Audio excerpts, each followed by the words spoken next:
अस्सलामुअलैकुम। Maths and NTS tricks में आपको खुशामदीद कहते हैं।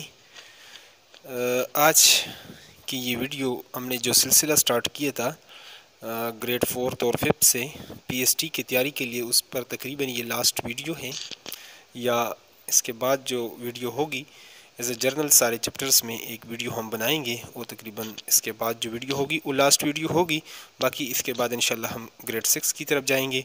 वहाँ पर हर चैप्टर के रिव्यू एक्सरसाइज में जो एमसीक्यूज़ हैं वो आपके साथ सोल्यूशन के साथ इंशाल्लाह शेयर करेंगे। तो आज की वीडियो में हम ग्राफ्स के हवाले से, ग्राफ्स एवरेज के हवाले से, इसके फार्मूलाज और बार ग्राफ और उसकी टाइप्स और पाई ग्राफ्स, सर्कुलर ग्राफ्स, इस तरह के जो ना ग्राफ से रिलेटेड आज ये वीडियो, इसमें सारा डिटेल शेयर करेंगे। बहुत ही इम्पॉर्टेंट, इससे अक्सर पीएसटी सीटी टेस्ट में एक क्वेश्चंस आता होता है ग्राफ से। तो अगर आप चैनल पर नए हैं तो चैनल को लाजमी सब्सक्राइब करें ताकि इस तरह के लेटेस्ट वीडियोस का आपको फ्यूचर में बर वक्त नोटिफिकेशन मिल सके, ये इसका फ़ायदा होगा। तो चलो स्टार्ट करते हैं। क्वेश्चन नंबर 1 है हमारे पास। तो यहाँ पर the average of a number of items can be found by dash, dividing sum of items by numbers of items, adding sum of items and numbers of items, multiplying sum of items by numbers of item, subtracting sum of items from numbers of items। तो average जो हमारे पास है, 1 को हम start कर लेते हैं यहाँ से। तो एवरेज ये इक्वल टू आपके पास किसके इक्वल होगा? Sum of item dividing sum of item by the numbers of items. जितने भी आपके पास दो तीन चीज़ें हैं, उसको जो नंबर्स हैं उसको आप प्लस करेंगे। 1 2 3, यानी फॉर एग्जांपल 3 4 हिस्से हैं और इस 4 नंबर्स हैं, तो इनको आप प्लस करेंगे और किस पर डिवाइड करेंगे? By the number of items. 1 2 3 4, total ये 4 हैं।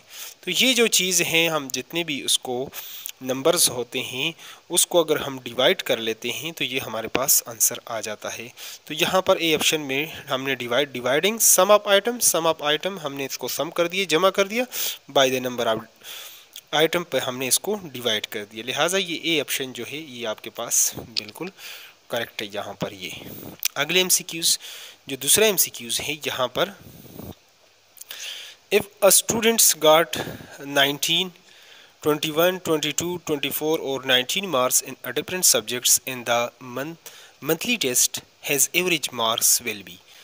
तो अर्थमेटिक मीन जो है AM बी इसको कहते हैं, अर्थमेटिक मीन भी कह सकते हैं या एवरेज भी आप कह सकते हैं। तो टोटल हमारे पास 19 प्लस 21 प्लस 22 और प्लस 24 और प्लस 19 और जितने भी ये नंबर्स हैं इस पर डिवाइड कर ले। 1 2 3 4 5, तो लिहाजा 5 पर आप डिवाइड कर लें। अब इसको आप कर लें, सम कर लें। 19 है आपके पास, 21 है, 22 है, 24 है और 19 है। तो इस तरह जब आप इसको प्लस करेंगे तो 9 और 9 18 और 2 20, 21 और 4 25 हो जाएगा आपके पास, कैरी हो जाएगा यहाँ पर 2 2 3 3 और 2 5 5 और 2 7 7 और 2 9 9 और 1 10 105, टोटल 105 इसका आंसर आएगा। तो अर्थमेटिक मीन जो है हमारे पास, इसका जो आंसर बनेगा वो 105 डिवाइडेड बाई 5। तो 5 2s are 10 और 5 1s are 5, तो ये इसका जो है 21 होना चाहिए।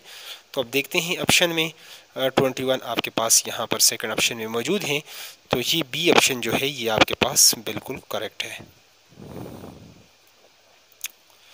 नेक्स्ट एमसीक्यूज़ हमारे पास जो तीसरा एमसीक्यूज़ है इस यहाँ पर, तो वो है हमारे पास C, to find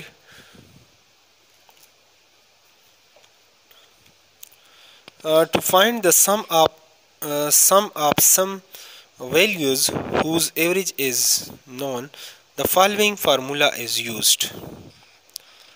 To find the sum of some values whose average is known, the following formula is used. अगर उसका एवरेज हमारे पास गिवन है और हमने क्या करना है, to find the sum of some values निकालना है, तो उसके लिए हम कौन सा फार्मूला, यानी sum of item is equal to average of item plus number of items. Sum of item is equal to average of item minus number of items. Sum of items is equal to average of item multiply by number of items, या sum of item is equal to average of time average of items divided by number of items. तो एक बात ज़हन में आप रखें, इस फार्मूले को दोबारा मैं लिख लेता हूँ. तो यहाँ पर दोस्तों इसको मैं इस तरीके से लिख लेता हूँ, सी पार्ट को. अर्थमेटिक मीन जो है एवरेज हमारे पास, ये sum of items divided by number of items.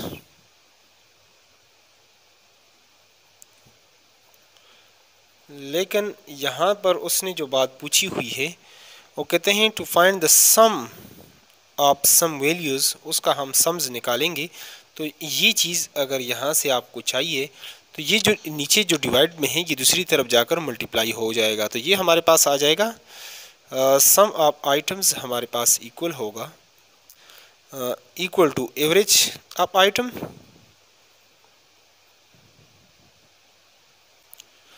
ये आ जाएगा एवरेज ऑफ आइटम, और ये नीचे ये इधर डिवाइड है तो ये यहाँ पर जब आएगा मल्टीप्लाई या क्रॉस में आप करेंगे तो ये 1 इसके साथ और ये इसके साथ आ जाएगा. तो लिहाजा मल्टीप्लाई बाय हम करेंगे नंबर ऑफ आइटम्स.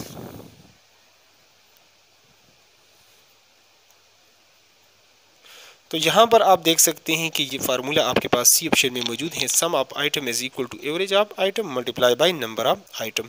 इस फार्मूले पे कहीं आपने धोखा नहीं होना, क्योंकि वहाँ पर जो पूछा हुआ है नंबर ऑफ आइटम्स आप निकालेंगे तो इसी फार्मूले से आप इसको जो है ना वो कर सकते हैं, यानी डिराइव कर सकते हैं. इसका ये डिराइवेशन है. तो ये सी ऑप्शन हमारे पास यहाँ पर जो है वो करेक्ट ऑप्शन है. इसमें सी ये जो आंसर बनता है, यानी sum of item is equal to average of item multiply by number of item.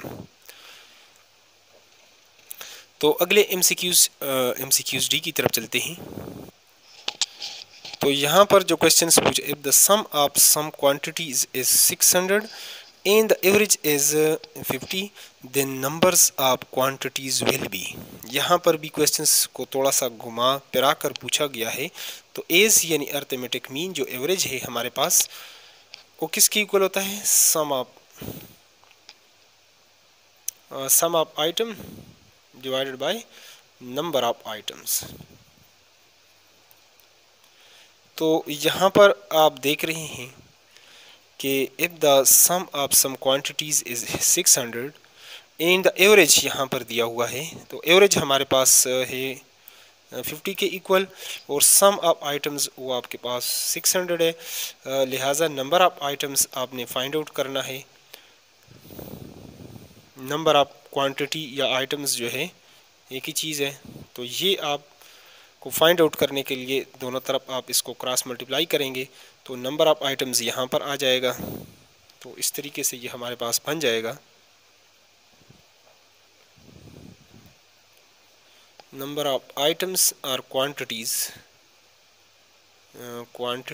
ये आपके पास इस तरीके से हो जाएगा इक्वल टू, ये 600 अपनी जगह पर है और ये यहाँ पर आ जाएगा और ये इधर आ जाएगा डिवाइडेड बाय 50 आप करेंगे तो 0 को 0 के साथ 5 एकन 5 और 12 पंजे 60 तो 12 हमारे पास इसका आ जाएगा 12.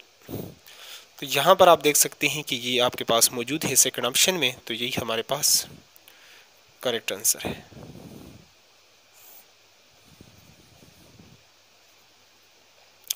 अगले लास्ट इसमें यहाँ पर एमसीक्यूज बाकी दूसरे बुक से भी इसको करते हैं. Image jumps 15 times in the first minute, 19 times in the second minutes, and 15 times in the third minutes, what will be the average of the number jump Ahmed did in the 3 minutes? तो यहाँ पर इस तरीके से इसको solve करेंगे।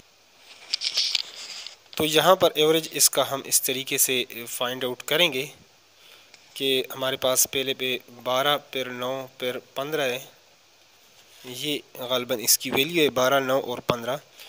तो 3 जो है ना मिनट्स हैं टोटल हमारे पास 3। तो इस तरह हम इसको लिख लेते हैं। तो 12 और 9 21, 21 और आप करेंगे 15, तो ये 36 डिवाइडेड बाई 3। तो 3 1 3, 3 2 नीचे 12 3 36, यानी 12 3 हमारे पास ये हो जाएगा 36। तो ये आपके पास यहाँ पर इस ऑप्शन में सी ऑप्शन पर आपके पास मौजूद है और यही हमारे पास इसका करेक्ट आंसर है। बाकी इस पर 2-3 क्वेश्चंस और भी करते हैं। तो यहाँ पर जो अगला क्वेश्चन है, it is important that in a bar graphs the dish of each bar same length है, कलर है, विड्थ है और वैल्यू।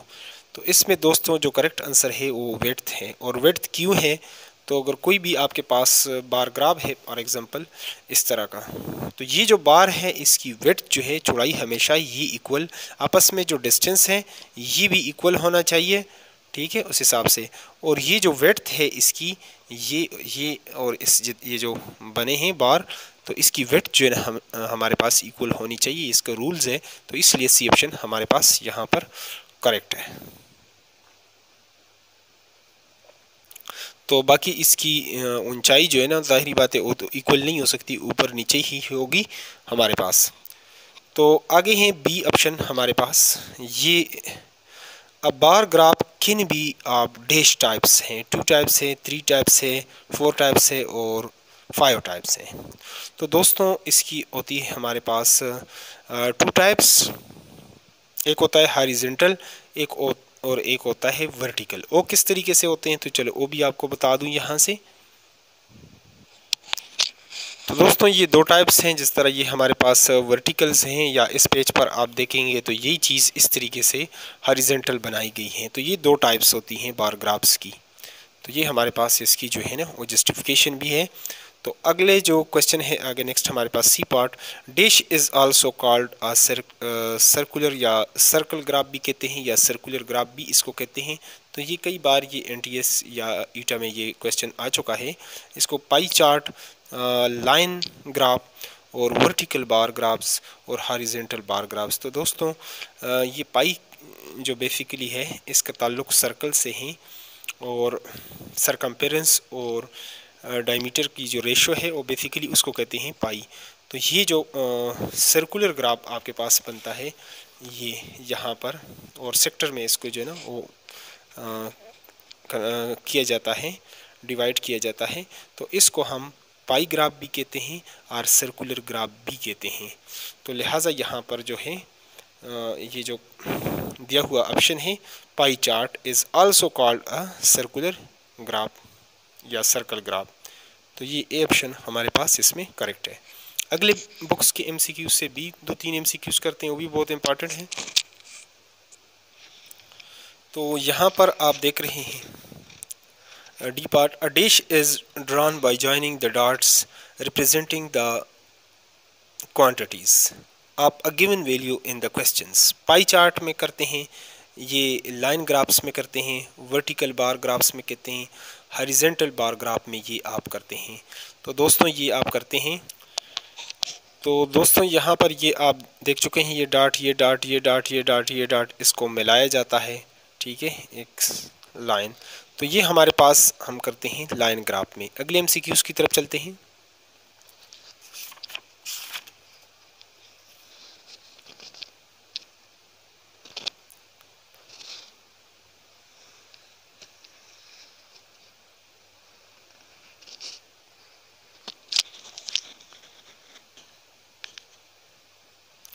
वो है हमारे पास लाइन ग्राफ्स, ये जो डॉट्स को हम मिलाते हैं।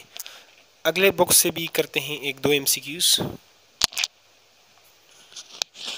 तो यहाँ पर हमारे पास 2-3 MCQ है, जल्दी इसको भी कवर कर लेते हैं, बहुत ही इंपॉर्टेंट है। The means of the data, इसका जो मीन है अर्थमेटिक मीन या एवरेज आएगा 4। तो एवरेज हम लिख लेते हैं यहाँ पर। एवरेज हमारे पास आएगा किसके इक्वल, ये जितनी वैल्यूज़ हैं 4 + 6 + 2 + 2 + 3 और +5 और +8 डिवाइडेड बाई, ये कितनी वैल्यूज़ है 1 2 3 4 5 6 7, 7 वैल्यूज़ हैं या 8 है, आगे 2 भी हैं, तो ये 8 है टोटल। 1 2 3 4 5 6 7 8, तो 8 पर आप इसको डिवाइड कर लें तो इस तरीके से आपके पास जो आंसर बनेगा यहाँ पर, तो 6 और 4 10, 10 और 2 12, 12 और 2 14, 14 और 3 17, 17 और 5 22, 22 और 8 30, 30 और 2 32, 32, 32 डिवाइडेड बाई 8, तो 8 4 ज़ार 32, 8 चौक 32। तो यहाँ पर आप देख सकते हैं ये सी ऑप्शन में आपके पास ये मौजूद हैं, तो ये सी हमारे पास इसका करेक्ट आंसर है। दूसरे MCQs को यहाँ पर कर लेते हैं। तो दूसरा MCQs हमारे पास, in the given data largest value is 80, lowest value is 30 and the size of class interval is 10, then the number of classes will be. तो क्लासेस हमारे पास इसमें जो है ना वो कितने बनेगी, तो अगर लोवेस्ट हमारे पास 30 है और ये हाईएस्ट हमारे पास क्या है जी 80 है, तो हम इस तरीके से जाएंगे कि ये 10 का इंटरवल्स हैं, 40 तक कर लेते हैं, 40 से फिर 50 तक करते हैं, 50 से फिर कर लेते हैं 60 तक, और 60 से कर लेते हैं 70 तक, और 70 से कर लेते हैं 80 तक। तो 1 2 3 4 5, ये आपके पास जो दिन नंबर ऑफ क्लासेस जो बनेगी वो 5। तो यहाँ पर ये देख सकते हैं बी ऑप्शन में आपके पास 5 मौजूद हैं, तो यही हमारे पास जो है ये करेक्ट आंसर है इसका, यानी बी ऑप्शन 5 हमारे पास ये करेक्ट है। नेक्स्ट इसको कर लेते हैं आगे जो MCQs हैं। Horizontal bar graph and vertical bar graphs are the types of frequency data in graphs. तो हॉरिजॉन्टल बार ग्राफ और वर्टिकल बार ग्राफ्स, ये ग्राफ्स की जो है ना वो टाइप्स हैं, तो लिहाजा ये सी ऑप्शन हमारे पास करेक्ट है। तो इस तरह ये जो है ये लास्ट ही चैप्टर है, इंफॉर्मेशन हैंडलिंग जो है 4th और 5th ये जो मैथमेटिक्स बुक्स हैं इसके।